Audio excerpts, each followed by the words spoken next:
Hello guys, this is a christening invitation of my son Kato Ricky yan.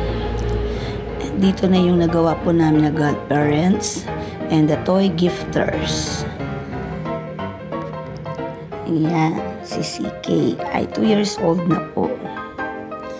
Nag-print lamang po kami at gumamit po kami ng vellum board na cream.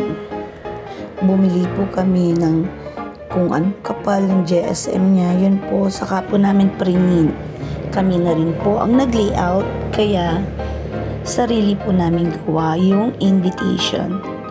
At nag-order na lang din po kami ng mga souvenirs for the godparents and the toy gifter. Ayan, pasensya na po kayo nga, yung boses ko ay namamaos. Dahilan sa kakasikaw sa mga junakis. Alam niyo na yung mga pasaway nating junakis. Kaya nagkaganito ng aking boses. Hanggat maari ayoko pong magsalita kasi nire-reserve ko yung aking voice dahil mag-MC na naman po ako nito on December 23. Hindi lang po pala sa December 23 ang pagiging MC ko. Mag-MC pa rin po ako on December 20, Christmas party ng Sintrum Tayuguan.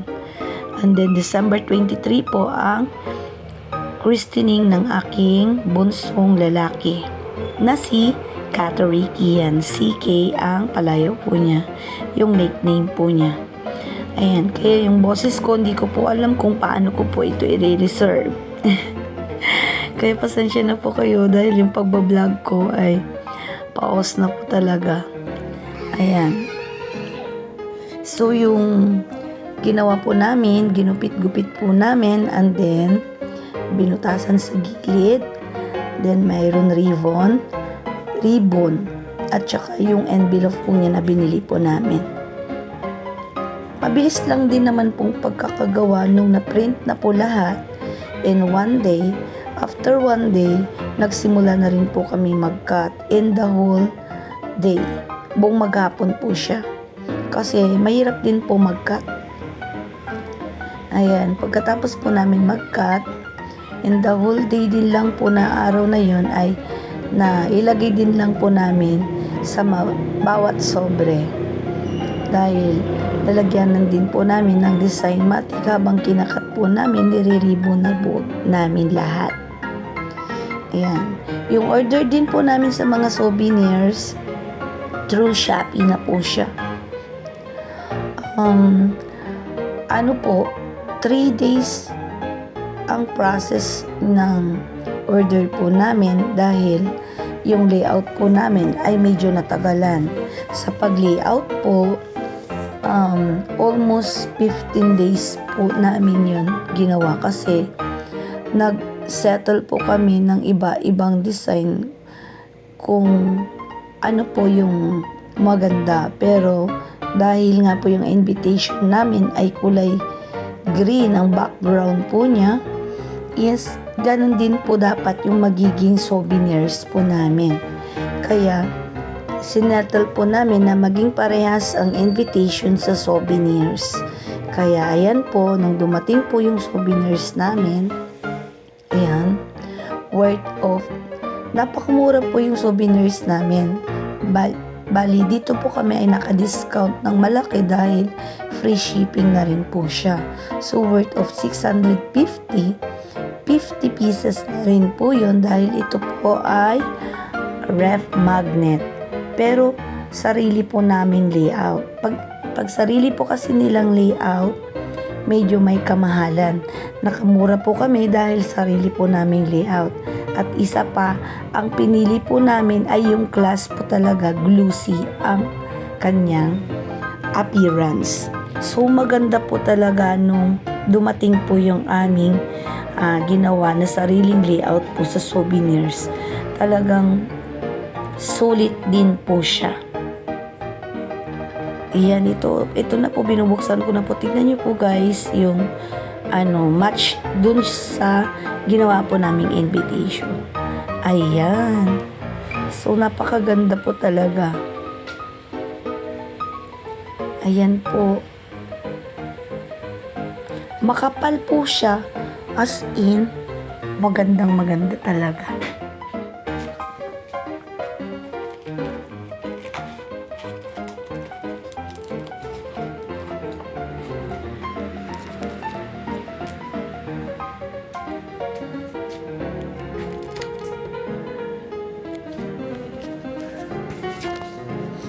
Nakikita niyo po yan, iniisa-isa ko po at binilang kung tama po yung bilang na dumating.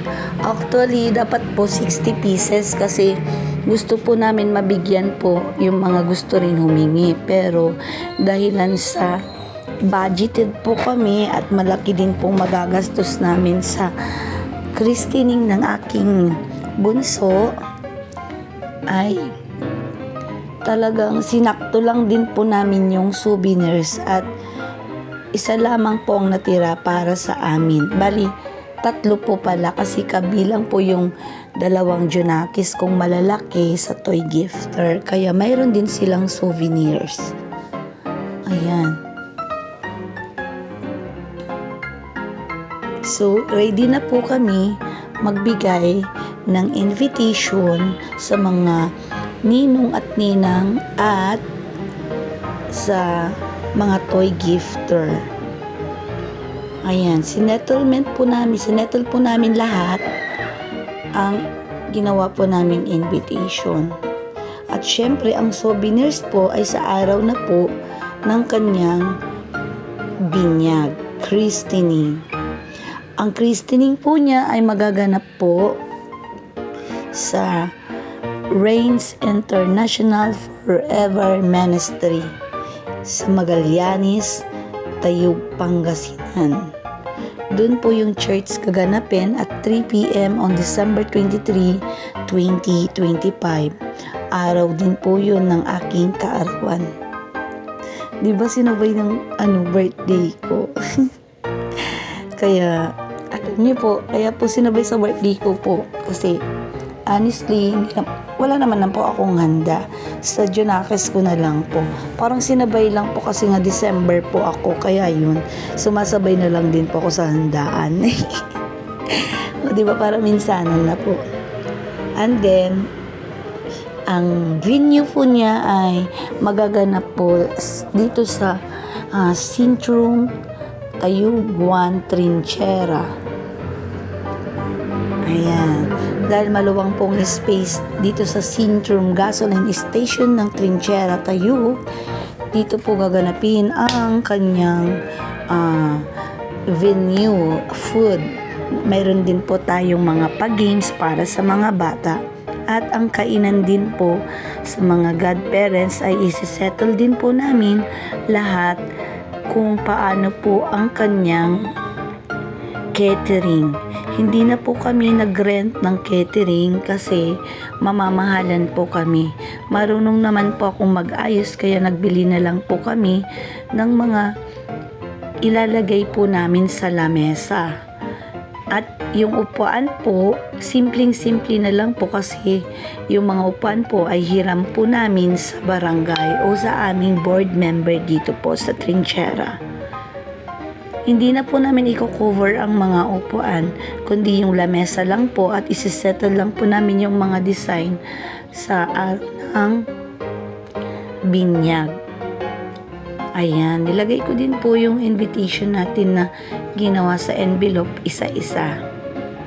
Ayan, so makikita nyo po na talagang sakto lahat po yung pagkakagupit namin at pagkakatali ng mga ribbon sa bawat invitation.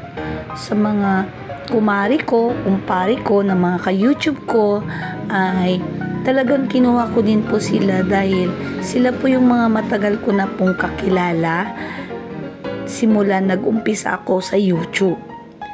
Kaya sila po yung mga ka-closeness ko. Kaya sila po yung isa sa mga kinuha ko. At mostly ka-parents, ka-batch, and co-worker na rin po ng aking hobby, yung mga ninong at ninang na iba. Ayan, maraming salamat po. At yung iba naman po ay mga cousin ko at nasa ibang bansa.